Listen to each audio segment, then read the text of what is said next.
నా పేరు. నేను ఎస్ఎస్ఎల్ డిగ్రీ కాలేజ్లో ఇంగ్లీష్ లెక్చరర్గా వర్క్ చేస్తున్నాను. ముఖ్యంగా మన రవిశంకర్ సార్కి చాలా థ్యాంక్స్ చెప్పుకోవాలా. నేను ఈ కార్యక్రమం నిర్వహిస్తామని అడిగిన వెంటనే తక్షణం వారు మరొక ఆలోచన లేకుండా సరేనమ్మా మీరు ఎల్లుండి ఈ కార్యక్రమాన్ని నిర్వహించుకోండి అని సార్ చెప్పడం జరిగింది. అది చాలా ఆనందంగా ఉంది విషయం. ప్రధానంగా ఏంటంటే రవిశంకర్ సారు, పవన్ కళ్యాణ్ సార్ జనసేన పార్టీలో ఒక పార్టీ నాయకులుగా ఉన్నారు కాబట్టి ఈ నాకు ఇటువంటి కార్యక్రమం వారి సమక్షంలో చేయడం చాలా ఆనందంగా ఉంది. తర్వాత ప్రధానంగా ఏంటంటే దేశవ్యాప్తంగా 50,000 గోశాలను 50 లక్షల గోమాతలతో ఓపెన్ చేయాలనేటువంటి ఆలోచన మా బాబోళ్ళు ఇద్దరు యుఎస్ఏలో ఉన్నాడు, వెంకటరత్నదీప్, వెంకట సాయి ప్రఖ్యాత్. వాళ్ళకి పవన్ కళ్యాణ్ గారు అంటే చాలా ఇష్టం.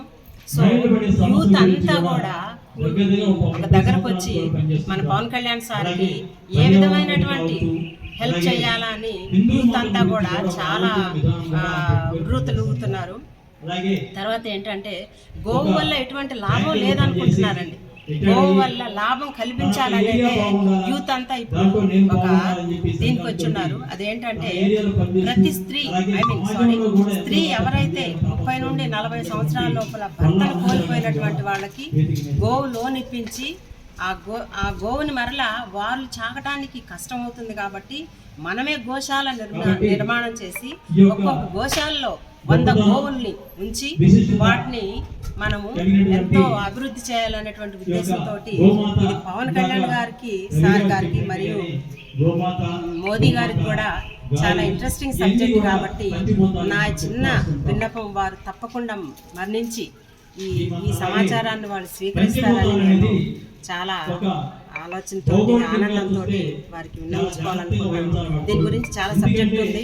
సార్ వాళ్ళు పర్మిషన్ ఇస్తే నేను వారికి చెప్పాలని కూడా ఉన్నాను. అదండి. తర్వాత రేపు జనవరిలో 16వ తారీఖున పెద్ద ర్యాలీ, గోమాతల గురించి పెద్ద ర్యాలీ నిర్వహించాలని కూడా ఉన్నాము. కనుమ పండుగ రోజు. అందులో పవన్ కళ్యాణ్ గారు సార్ చాలా సహకరిస్తారని మేము ఎంతో ఆశిస్తున్నాము. ఈ అవకాశం కల్పించినటువంటి మీడియా వాళ్ళందరికీ కూడా నా హృదయపూర్వక నమస్కారాలండి. నేను యువతలకు వచ్చిన తర్వాత మరలా సార్ వాళ్ళు వచ్చి మళ్ళీ నన్ను అడగడం అది చాలా ఆనందంగా ఉంది.